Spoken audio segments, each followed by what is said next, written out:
మన ప్రభు అయిన యేసుక్రీస్తు పరిశుద్ధమైన నామంలో ఈ ఉదయకాల వాక్య ధ్యానములు వీక్షిస్తున్న విశ్వాసులకు, సంఘములకు, సేవకులకు, సకల పరిశుద్ధులకు దేవుని కృపయు, దేవుని సమాధానము ఆయన పరిశుద్ధమైన మందిరంలో నుండి మీకు కలుగునుగాక. ఆమె ఉదయకాల వాక్య ధ్యానము యెహెజ్కేలు గ్రంథము 18వ అధ్యాయము 31వ వచనమును ధ్యానం చేసుకుందాం. యెహెజ్కేలు గ్రంథము 18వ అధ్యాయం 31వ వచనం. మీరు జరిగించిన అక్రమ క్రియలంటే విడిచి నూతన హృదయమును నూతన బుద్ధియు తెచ్చుకొనుడి. దేవుడైన యెహోవా చెరలో ఉన్న ఇశ్రాయేలీయులను హెచ్చరిస్తూ యెహెజ్కేలు ప్రవక్త ద్వారా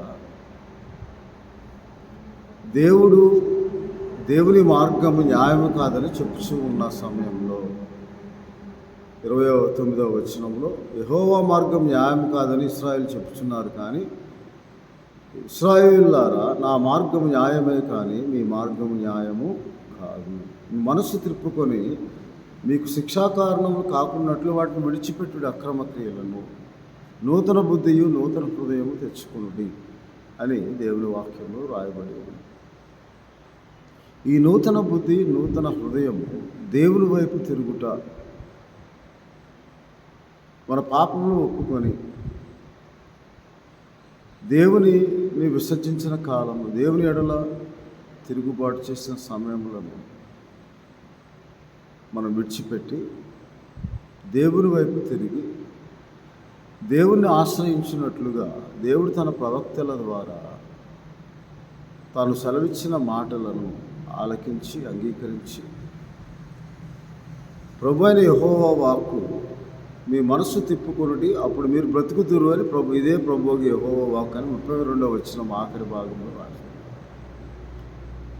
దేవుని వైపు తిప్పుటకు మన మనస్సును ఆయన అనేక మంది ప్రవక్తలను ముందుగానే పంపించి హెచ్చరిక చేసి, అలాగే అపోస్తల కార్యంలో కూడా అపోస్తలులను దేవుడు అనాది కాలంగా చూచి చూడనట్టుగా ఉన్నాడు, కానీ ఇప్పుడైతే అంతటా అందరూ మారు మనసు పొందాలని దేవుని వాక్యంలో అపోస్తల కార్యం 17వ అధ్యాయంలో రాయబడి ఉన్న ప్రకారము దేవుని వైపు తిరుగుటకు ఆయన ప్రవక్తలను పంపి ఉన్నాడని కూడా రాయబడి ఉన్నది. అందువలన ఆ ప్రవక్తల్లో ఒకడైన యెహెజ్కేలు ద్వారా దేవుడు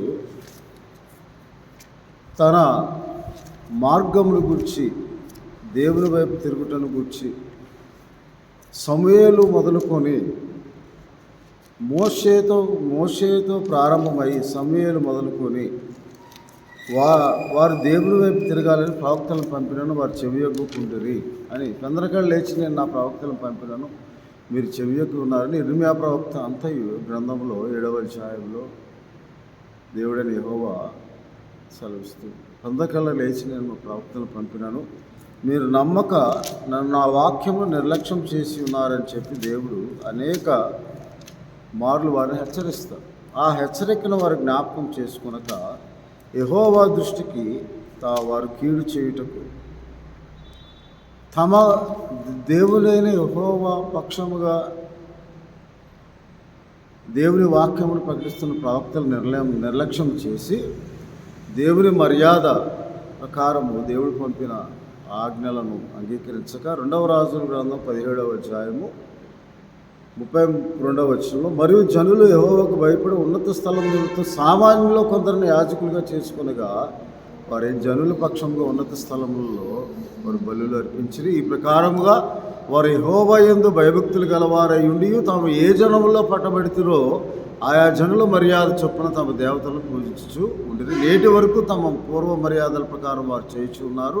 యెహోవా యందు భయభక్తులు పూనక ఇతరుల దేవతల దోపము వేయక, నమస్కరింపక, పూజ చేయక, బలులు అర్పేయక, యెహోవా యందు భయభక్తులు కలిగి ఆయన మాత్రం నమస్కారం చేసి ఆయన సేవించాలని చెప్పిన వాటిని ఆ ప్రజలు అలాగే యెహోవా యందు భయభక్తులు కలిగిన వారైనను వారు తాము పెట్టుకున్న విగ్రహములు పూజిస్తూ వచ్చారని దేవుని వాక్యంలో రాయబడింది. కాబట్టి మోషే ఆజ్ఞాపించిన వాటన్నిటినీ వారు నిర్లక్ష్యం చేసి దేవుని ఆజ్ఞను తిరస్కరించినందున మీరు నూతన బుద్ధి, నూతన ఆత్మ తెచ్చుకొనుడి అని దేవుడైన యెహోవా యెహెజ్కేలు ప్రవక్త ద్వారా యెహెజ్కేలు గ్రంథంలో 18వ అధ్యాయంలో మనం చదువుకున్న వాక్య భాగంలో, ఇశ్రాయేలులారా, నేను చెప్పిన మాటలన్నీ ఆలస్యం లేక జరుగును, అవి తప్పక జరుగుతాయి. మీ హృదయ గర్వం విడిచి మీరు నా వైపు తిరగండి అని చెప్పి దేవుడు సెలవిచ్చిన మాటను, మీ అక్రమ క్రియలను విడిచి నూతన హృదయం నూతన బుద్ధి తెచ్చుకోండి. ఎప్పుడైతే మనము అలాగూ నూతన బుద్ధి నూతన హృదయము అనగా మారు మనస్సులో బుద్ధి హృదయము మనకు దేవుని వైపు తిరుగుటే మారు మనస్సు. అందుకే స్వార్థ కూడా ప్రకటింపబడుతుందని అపుస్తల కార్యం 15వ అధ్యాయంలో ఇలాగ రాయబడి ఉంది, 14వ వచనం. కాబట్టి మీరు దేవుని వైపు తిరగాలని అపుస్తల కార్యములో పౌలు ఇలాగ సెలవిస్తూ ఉంటాడు ఆ ఏథెన్సు ప్రజలకు.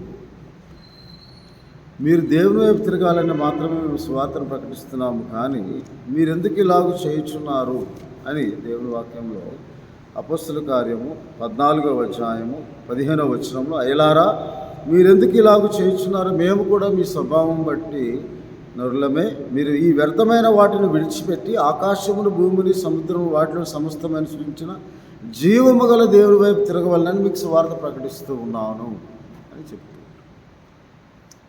ఆ సువార్త ప్రకటన అనేది చాలా ప్రాముఖ్యమైనది మన జీవితంలో కూడా. దేవుని వైపు తిరగాలి అంటే క్రీస్తు శిలువ యాగమును అనుభవపూర్వకంగా మనం ఎదగాలి. అదే సువార్త. మరణము పునరుద్ధానం అని, జననం పునరుద్ధానము మరణం, వీటిని అనుభవపూర్వకంగా ఎరిగినప్పుడు క్రీస్తు శిలువను గూర్చిన వార్త అనుభవపూర్వకం మనం తెలియదు. We have to experience the work of the Christ on the cross. ఆ అనుభవంలో నడిపించడానికి సువార్త ప్రకటింపకూడదు. అప్పుడు మనకు నూతన బుద్ధి నూతన ఆత్మ. శిలువ మీద ఆ దొంగ కూడా యేసుక్రీస్తు ప్రభువును దూషించిన వాడిగా ఉన్నాడు. But he experienced the work of the Christ and he believed in the word of the Christ. అన్ని హింసలు పెట్టిన, దూషించిన, కానీ ఆయన తండ్రి వీరేం చేస్తున్నారు, వీరు ఎరుగరు కనుక క్షమించు అని ఎప్పుడైతే యేసుక్రీస్తు ప్రభువారు ఆయన దూషింపబడి బదులు దూషింపక ఉన్న ఆ యొక్క దయగల మాటలను ఆ దొంగ ఆ శిలువ మీద వేలాడుచున్న he experience the works of the cross. శిలువ యొక్క విలువను అనుభవపూర్వకం తెలుసుకుని, ప్రభువా పాప నేను నన్ను కరుణించు, నీ రాజ్యంలోకి వచ్చినప్పుడు నన్ను జ్ఞాపకం చేసు. దాని మించిన సువార్త ఏది లేదు. కాబట్టి మనకు నూతన బుద్ధి, మన క్రీస్తు యేసునందున్న నూతన సృష్టిలో నూతన హృదయము నూతన బుద్ధి నూతన ఆత్మను కూడా దేవుడే మనకు ఎప్పుడైతే మనము నమ్ముతామో ఆ శిలువ యాగం అనుభవపూర్వకంగా మనము ఎరుగుతాము. యేసుక్రీస్తు ప్రభువు నా పాపముల నిమిత్తం పాపమై శిలువ యాగం చేశాడు. ఆ స్వార్థ ప్రకటనను వెరితనముగా ఉన్న నశించున్నారికి వెరితనముగా, రక్షింపబడుచున్న వారికి దేవుని శక్తి. ఆ దేవుని శక్తియే మనకు మారు మనసు దేవుని వైపు తిరుగునట్లుగా చేస్తుంది.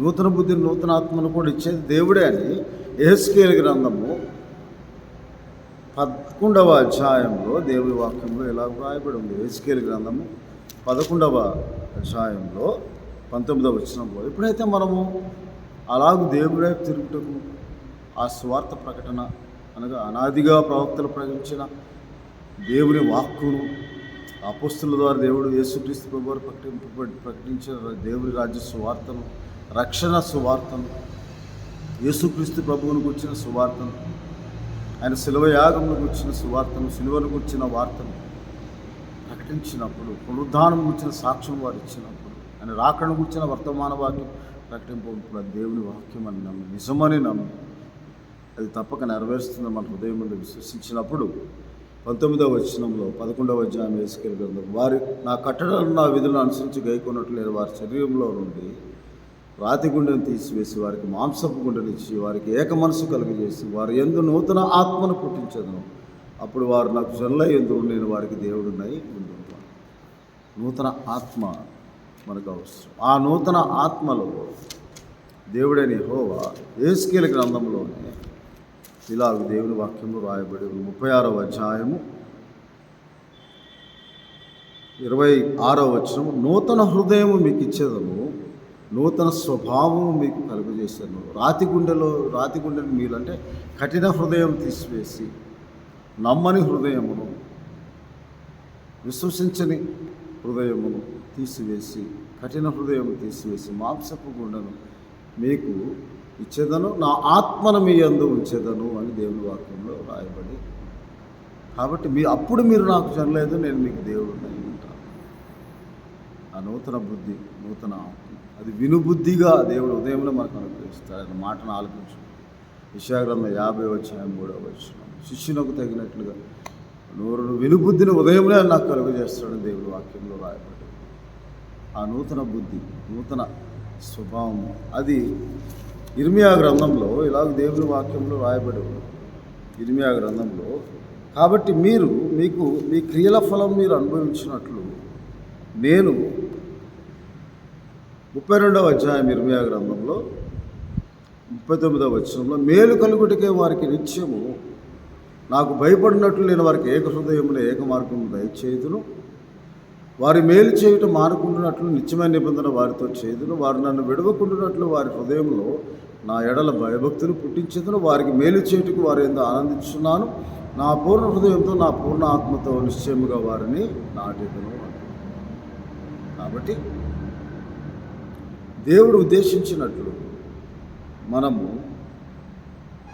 దేవుని వైపు తిరిగినప్పుడు ఆ నూతన బుద్ధి, నూతన ఆత్మ ఆయన మనకు అనుగ్రహించి, మనకు ఆయన సంతోషమును సమాధానం అనుగ్రహించి దేవుడు ఉన్నాడని దేవుని వాక్యంలో రాయాలి. అందుకే మనం దేవుని వైపు తిరగటానికి నూతన స్వభావం, ప్రాచీన స్వభావం వదులుకొని మన చిత్తవృత్తి యందు నూతన పరచబడాలి. చిత్తవృత్తి యందు నూతన పరచబడిన వారమై మనం దేవుని వైపు తిరిగినప్పుడు దేవుడు, అందుకే ఎఫెసీ పత్రిక 4వ అధ్యాయం 3వ వచనం 22-23 వచనాల్లో, కాబట్టి మునుపటి ప్రవర్తన విషయంలోనైతే మోసకరమైన దురాశలో చెడిపో మీ ప్రాచీన స్వభావం వదులుకొని మీ చిత్తవృత్తి యందు నూతనపరచబడిన వారు, నీతి యథార్థమైన భక్తి గలవారు, దేవుని పోలికగా సృజింపబడిన నవీన స్వభావమును ధరించుకొనవలెను. అలాగే కొలసీ పత్రికలో కూడా ఇలాగే దేవుని వాక్యంలో రాయబడింది. అదే ఉద్దేశంలో కలిగి అపోస్తలుడైన పౌలు గారు కొలసీలకు రాసిన పత్రిక 3వ అధ్యాయము 9-10 వచనాలలో, మీరు ప్రాచీన స్వభావమును క్రియలతో కూడా పరిత్యజించి జ్ఞానము కలుగు నిమిత్తము దాన్ని సృష్టించిన వాని పోలిక చొప్పున నూతనపరచబడుచున్న నవీన స్వభావం ధరించుకొని ఉన్నారు. కాబట్టి మీరు పైనున్న వాటినే వెతుకుడి అంటూ. కాబట్టి పరలోకం నుండి మనకు పరిశుద్ధాత్మ ద్వారా పంపబడిన, పరిశుద్ధాత్మ ద్వారా ప్రకటింపబడిన దేవుని వాక్యము ఆ నూతన స్వభావం. అందుకే మీరు రోమాపత్రిక 12వ అధ్యాయంలో ఉత్తమమును అనుకూలము జీవచిత్తం మీద పరీక్షించి తెలుసుకుంటూ వలన మీ మనస్సు మారి నూతనమవుట వల్ల రూపాంతరము చెందుడి, అంతరంగముకు రూపము మార్పు నొందుట ద్వారా అది మిగుల విలువైనది దేవుని దృష్టికి. మనం నూతన బుద్ధి, నూతన స్వభావం కలిగిన వారు, క్రీస్తు యేసునందు నూతన సృష్టిగా సృజింపబడిన వారు మనం ఉండాలని దేవుని వాక్యంలో రాయబడి. అటువంటి ఆశ తపన మనము కలిగి మనము దేవుని స్తుతించే వారంగా, దేవుని వైపు తిరుగువారంగా మన ప్రార్థన అప్పుడు ఆలకింపబడుతుందని దేవుని వాక్యంలో రాయబడి. అందువల్ల మనం అలాగూ దేవుని సన్నిధిలో మనకు మేలు కలుగుటకు, మన దేవుని యొద్దకు తిరిగి దేవుని ప్రజలుగా, దేవుడు మన యందు ఆనందించినట్లుగా మనం జీవించినప్పుడు దేవుడు మనకు సమాధానం, సంతోషం, ఆనందం, నూతన ఆత్మను, ఆయన ఎడల భయభక్తులు కలిగే హృదయాన్ని, ఆయన ఎరిగే హృదయాన్ని కూడా ఇస్తాడని ఇర్మియా గ్రంథము 24వ అధ్యాయం 7వ వచనంలో నన్ను ఎరుగు హృదయమును నేను వారికి ఇచ్చేదను అంటూ ఉన్నాడు. ఇర్మియా గ్రంథం 24వ అధ్యాయం 7వ వచనంలో ఇలాగ దేవుని వాక్యంలో రాయబడి. కాబట్టి మనం అలాగూ దేవుని సన్నిధిలో నూతన హృదయం కలవారు, చిత్తవృత్తి యందు నూతన పరచబడిన వారు, దేవుని చిత్తముకు అనుకూలముగా ఉండాలని 7వ వచనం, వారు పూర్ణ హృదయంతో నా యొద్దకు తిరిగి రాగా వారు నా జంగులట్టు నేను వారి దేవుని అన్నట్లు యెహోవా నన్ను ఎరుగు హృదయములు వారికి ఇచ్చేదను అని దేవుని వాక్యం. ఆ నూతన హృదయం, నూతన బుద్ధి, దేవుని వైపు తిరుగుటకు, దేవుని ఆశ్రయించుటకు, దేవునికి ప్రార్థన చేయటం. అయ్యా, దావీదు భక్తుడు ప్రార్థన చేస్తాడు 51వ కీర్తనలో, స్థిరమైన మనసు నూతనముగా పుట్టించు ప్రభువా. విశ్వాసంలో స్థిరముగా ఉంటాం, దేవుని ఆశ్రయించేవారుగా మనం ఉంటాం. నూతన కార్యములు మన జీవితంలో జరిగించబడాలి. దేవుని వాక్యమును మనకి విగ్రహించి ఆయన వైపు తిరిగినప్పుడు పట్టుదలతో ప్రార్థన చేసి దేవుని ప్రతి విషయంలో ఆశ్రయించి హృదయ కాఠిన్యమును విడిచి దేవునికి దూరంగా మన హృదయము దేవునికి దగ్గరగా సమీపంగా చేసి మనం నూతన ఆత్మతో ప్రార్థించి, విశ్వాసంతో కూడిన ఆత్మతో ప్రార్థన చేసి దేవుని ఆత్మ వల్ల ఆయన ఆరాధించిన యథార్థంగా మనం ఆయన సన్నిధిలో ఆయన మనలను జ్ఞాపకం చేసుకున్నట్లుగా మన ప్రవర్తన పరివర్తన చెంది అప్పుడు నూతన స్వభావం ఆయన కలుగజేసి ఏక హృదయమును ఏకాత్మ మనకు అనుగ్రహించి నూతన కార్యములు మన జీవితంలో జరిగించడానికి మనసు మారి నూతన ఒకటి వల్ల మన రూపాంతరం చెందుతూ అంతరంగం యొక్క రూపం దేవునికి ఇష్టమైన యాగంగా మనం మన హృదయంలో కుమ్మరించి ప్రార్థించుకునేవారు. దేవునికి ఇష్టమైనది చేసినప్పుడు మనం ఆయన నామంలో ఏది అడిగినాను ఆయన మనకు అనుగ్రహిస్తాడని దేవుని వాక్యంలో రాయబడిన ప్రకారం అలాగూ మనమందరము నూతన బుద్ధి, నూతన ఆత్మ పొందుకొని సదాకాలం ఆయనతో కూడా జీవించినట్లుగా రాకడ సమయంలో ఈ నూతన ఆత్మను, నూతన హృదయమును, నూతన స్వభావం దేవుడు మనయందు ఆయన కనుగొని నూతన కార్యము మన క్రీస్తు యేసును నూతన సృష్టిగా సృష్టించి ఆయనతో కూడా సదాకాలం జీవించడం కొనిపోబడతామని ఉదయకాల సమయం దేవుడి వాక్యం మనతో అట్టి కృపను, అట్టి ఆత్మ నడిపింపును, అట్టి హృదయమును, అట్టి కృపను దేవుడు మనందరికీ అనుగ్రహించి మనల్ని జ్ఞాపకం చేసుకున్నదాకా. ప్రభువానికి స్తోత్రాలు. అవును తండ్రి, మేము నిర్జీవమైన క్రియలు విడిచి జీవం గల దేవుని వైపు తిరుగుటకు నూతన ఆత్మను, నూతన హృదయమును, నూతన మనస్సును, నూతన బుద్ధిని మా ప్రభువు మేము పొందుకొని మీ వైపు తిరిగి ప్రతినిత్యం మిమ్మల్ని ఆశ్రయించి మా జీవితంలో ప్రార్థించి ప్రతి ప్రార్థన సఫలపరచుకోండి. నూతన కార్యములు మీరు జరుగునట్లుగా మేము క్రీస్తు యేసునందు నూతన సృష్టిగా సృజింపబడి సంవత్సరం జరుగుతూ ఉండగా నీ కార్యం నూతనపరచును. విడుదల వీక్షిస్తున్న ప్రతి ఒక్కరి జీవితంలో ఈ కార్యము జరిగించి స్థిరపరిచి ఆశీర్వదించున్నాను. యేసుక్రీస్తు ప్రభువారి పరిశుద్ధమైన నామమున ప్రార్థన చేయించున్నాము. ఆమె తండ్రి అయిన దేవుని ప్రేమ, ప్రభువును రక్షకుడైన యేసుక్రీస్తు వారి కృప, పరిశుద్ధాత్మని చాదర, అన్యోన్య సహవాసం, నూతన కార్యములు దేవుడు మీ జీవితంలో ఆశీర్వాదకరంగా అనుగ్రహించి మిమ్మల్ని దీవించునుగాక. దేవుడు మిమ్మల్ని దీవించునుగాక. ఆమె